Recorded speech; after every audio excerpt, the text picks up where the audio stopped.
So ನಮ್ಮದು ಇವಾಗ vegetable compost ready ಆಗಿದೆ. ನಾನು ಏನೇನು ಹಾಕಿದ್ದೀನಿ ಇದಕ್ಕೆ ಅಂತ ತೋರಿಸ್ತೀನಿ.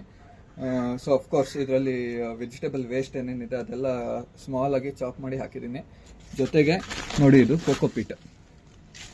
ಓಕೆ, ಕೋಕೋಪೀಟ್ ಒಂದು 2 ಕೈಯಷ್ಟು ಹಾಕಿದ್ದೀನಿ. ಆಮೇಲೆ ಇದು ನಮ್ಮದು cow manure. Okay, cow manure ಇದು ನೋಡಿ, this my cow manure. Okay, ಕೌಡಂಗ್ manure ಅದು. ಆಮೇಲೆ ಸ್ವಲ್ಪ ವರ್ಮಿ ಕಾಂಪೋಸ್ಟ್ ಹಾಕಿದ್ದೀನಿ. ಇದು ವರ್ಮಿ ಕಾಂಪೋಸ್ಟ್, ಇದು ಡ್ರೈ ಇದೆ, ಇದು ಡ್ರೈ ವರ್ಮಿ ಕಾಂಪೋಸ್ಟ್. ಇದು ಒಂದು ಸ್ವಲ್ಪ ನಾನು ಎಪ್ಸಮ್ ಸಾಲ್ಟ್ ಹಾಕಿದ್ದೀನಿ.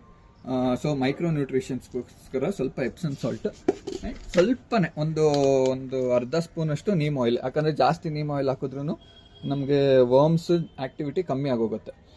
ಸೊ ಅದರಿಂದ ಸ್ವಲ್ಪನೇ ನೀಮ್ ಆಯಿಲ್ ಹಾಕಿ ಎಲ್ಲ ಮಿಕ್ಸ್ ಮಾಡಿ ಇಟ್ಟಿದ್ದೀನಿ. ಇವಾಗ ಇದನ್ನು ನಾನು ಕಾಂಪೋಸ್ಟ್ ಬಿನ್ನಿಗೆ ಹಾಕ್ಬಿಟ್ಟು ಇದನ್ನು ಕಾಂಪೋಸ್ಟ್ ಆಗೋಕ್ಕೆ ಬಿಡ್ತೀನಿ.